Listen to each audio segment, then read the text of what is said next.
Shalom dan selamat pagi saudaraku. Kita bersyukur untuk hari ini dan kita percaya kasih setia Tuhan tidak berkesudahan. Tak habis-habisnya, rahmat-Nya selalu baru tiap pagi. Mari siapkan hati kita untuk menerima pesan Tuhan pada pagi ini. Mari kita berdoa. Bapa, dalam nama Tuhan Yesus kami bersyukur buat hari yang baru. Kembali kami boleh bangun pagi dengan tubuh yang sehat dan kuat, karena semua anugerah-Mu. Pada saat ini kami kembali mau diperlengkapi dengan kebenaran firman-Mu. Jamah hati kami Tuhan, agar kami mengerti akan kehendak-Mu dan taat melakukan firman-Mu. Hanya di dalam nama Tuhan Yesus kami berdoa. Amin.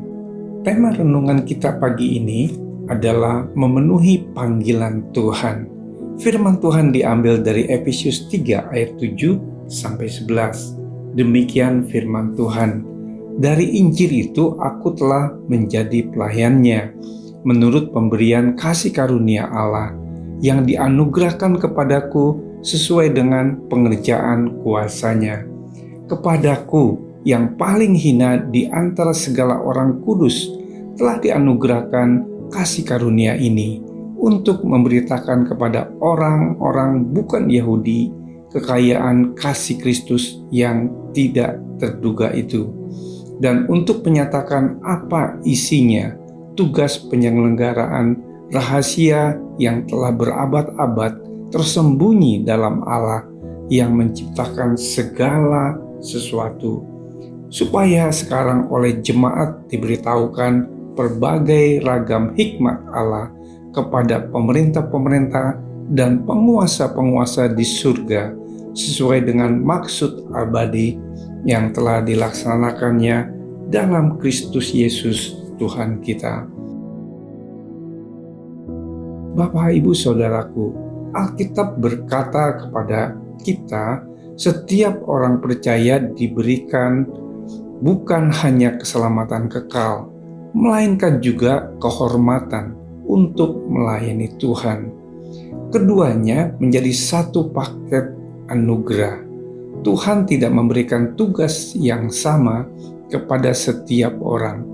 Dia memiliki tugas khusus bagi masing-masing anaknya, sebagaimana yang disadari oleh Paulus. Sejak Paulus bertobat, Allah memanggil Paulus untuk berkonsentrasi kepada bangsa-bangsa bukan Yahudi. Yesus mengatakannya lebih dari satu kali. Walaupun begitu, pelayanan Paulus di antara bangsa-bangsa bukan Yahudi diselingi dengan pemberitaan kepada bangsanya sendiri. Pertama, Paulus selalu pergi ke tempat ibadah di kota-kota yang menjadi tempat persinggahannya.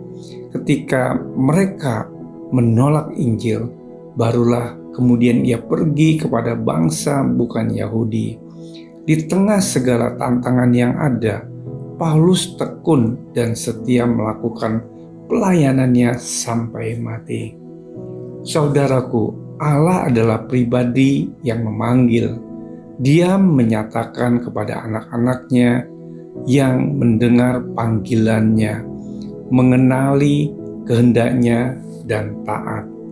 Sering panggilan itu baru tahap persiapan. Paulus dipersiapkan selama bertahun-tahun sebelum panggilannya datang. Di manakah posisi kita saat ini? Pada tahap persiapan atau pelaksanaan, seorang penulis berkata, ketika ia mengetahui bahwa Tuhan memiliki kehendak yang khusus bagi kita, maka tanggung jawab kita sebagai murid adalah untuk menemukan dan memenuhinya. Mari kita menemukan dan memenuhinya panggilan Tuhan. Saudaraku, setiap panggilan Tuhan datang, mulailah mengikutinya dan jangan pernah berhenti. Mari kita berdoa. Tuhan Yesus, terima kasih untuk renungan firman-Mu pada pagi ini. Kami percaya bahwa Engkau adalah Tuhan yang berdaulat dan berkuasa. Bimbinglah kami ya Tuhan, agar kami dapat memenuhi akan panggilan-Mu dalam pemberitaan Injil. Dan kiranya Roh Kudus menolong kami supaya kami dapat mengikuti kehendak-Nya. Di dalam nama Tuhan Yesus kami berdoa. Haleluya. Amin. Selamat beraktivitas. Tuhan Yesus memberkati.